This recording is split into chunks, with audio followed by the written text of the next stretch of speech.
Pemirsa, Direktorat Lalu Lintas Polda Metro Jaya mengerahkan 150 polisi wanita bersepeda di hari pertama pembukaan Hari Bebas Kendaraan Bermotor atau Car Free Day di kawasan Sudirman Tamrin, Jakarta Pusat.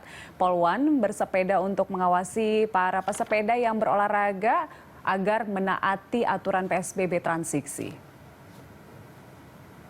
Para pesepeda wajib menggunakan masker dan diminta untuk tidak keluar dari jalur sepeda. Dirlantas Polda Metro Jaya Kombes Pol Sambodo Purnomo Yogo mengungkapkan sesuai pasal 299 Undang-Undang Lalu Lintas dan Angkutan Jalan pihaknya akan memberikan sanksi pidana 15 hari penjara atau denda Rp100.000 bagi pesepeda yang kedapatan keluar jalur yang telah ditentukan. Sementara jika ditemukan pengendara yang kedapatan menerobos jalur sepeda akan diberikan sanksi pidana lebih berat, yakni 2 bulan penjara atau denda Rp500.000. Sanksi itu telah sesuai dengan pasal 287 ayat 1.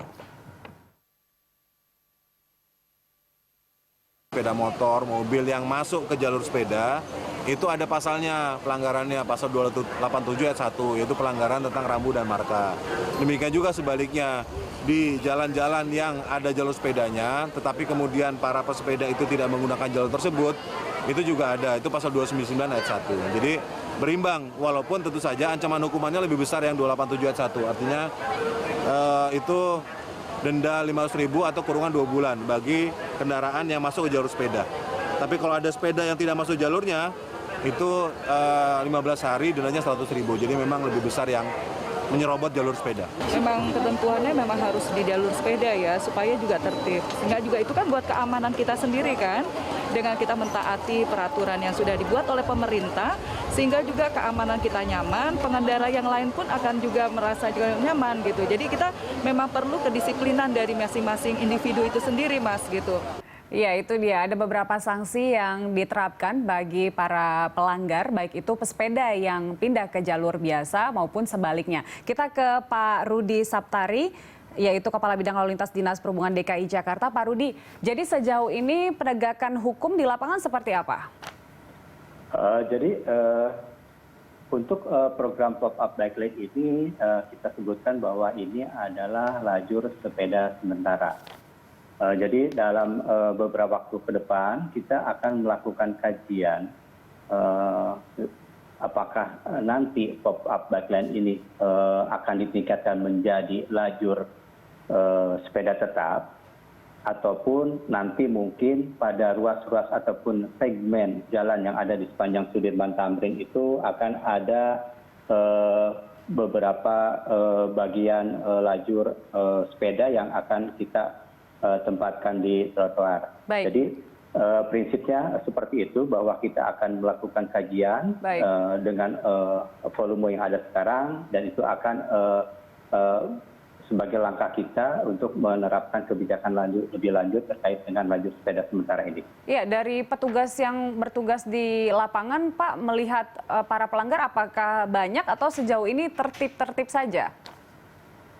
Jadi karena ini sifatnya adalah sosialisasi, bahwa petugas memang sudah diarahkan bahwa penggunaan lajur sepeda ini untuk tidak diberikan sanksi terlebih dahulu. Jadi sifatnya himbauan, baik itu untuk pengguna sepeda menggunakan lajur sepeda, ataupun untuk pengendara sepeda motor yang memang masih masuk ke lajur sepeda. Jadi petugas di lapangan sementara ini masih menghimbau melakukan pelarangan baik bagi sepeda motor roda 2 yang akan masuk ke lajur, ataupun bagi pesepeda yang belum masuk kepada lajur sepeda. Demikian. Baik, sejauh ini masih sosialisasi, jadi masih teguran ya Pak Rudi. Tapi tadi ngobrol sama Pak Toto juga ini, bagaimana komitmen dari petugas untuk menjamin kenyamanan? Contohnya masalah waktu gitu, karena ada waktu tertentu untuk pop-up bike lainnya begitu, agar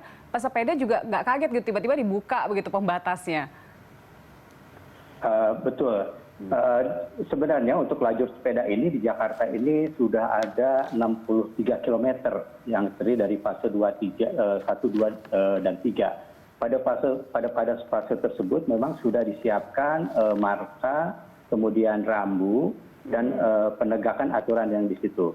Sementara ini penegakan aturan itu sudah berjalan. bagi pengendara sepeda motor yang masuk ke lajur sepeda, demikian juga sebaliknya. Nah, untuk yang di pop-up bike lane ini memang tadi disampaikan bahwa ini akan dilakukan suatu kajian terlebih dahulu, apakah ini memang akan dilanjutkan atau tidak. Baik, Pak Rudi, kita ke Pak Toto. Nah, menurut Anda, Pak Toto, untuk sanksi yang diberikan bagi pelanggar yang adalah pesepeda dan juga pengendara kendaraan pribadi, menurut Anda sejauh ini bagaimana? Saya nggak tahu apakah sudah diterapkan atau belum, tapi saya sepakat dengan... Masih sosialisasi sejauh ini, jadi memang masih rencana untuk sanksinya? Iya, sosialisasi harus konsisten ya, Mbak ya Pak Rudi. Karena kalau cuman anget-anget maaf saya aja nggak akan efektif gitu. Jadi saya sangat mendukung sanksi itu, asal jangan ada jamnya seperti uji coba pop-up ini. Tapi sepanjang hari gitu, ya, emang kalau sudah dibuat jalur sepeda, artinya kan itu memang diperuntukkan untuk sepeda. Demikian pula kalau sepeda keluar dari jalur sepeda ya mestinya juga kena sanksi. Itu saya sangat amat setuju. Jadi semua harus dihargai gitu ya. Sepeda kan juga punya hak gitu di jalan raya. Kebetulan memang saat ini itu baru memungkinkan untuk buat jalur sepeda yang berbagi, artinya di jalan raya. Tapi mestinya idealnya tuh dedicated bike lane, artinya jalur sepeda khusus yang terpisah dengan jalan raya karena supaya lebih aman. Dan kaitannya dengan keamanan memang bicara pop-up ya, banyak sekali teman-teman sepeda yang baru mulai itu sangat excited gitu. Wah, udah baru bisa baru punya sepeda terus baru seneng gitu, terus dikasih seperti jalur sepeda yang cukup luas gitu, mereka serta-merta akan hadir di situ gitu. Timbang kalau tidak ada satu fasilitas seperti pop-up gitu, mereka pasti akan takut. Karena lajur sepeda yang dibuat kan masih belum sustain ya, masih belum sepanjang yang tadi Pak Rudi sampaikan. Jadi pop-up lajur sepeda itu sebenarnya undangan bagi teman-teman sepeda untuk beraktivitas dengan sepeda, kira-kira gitu.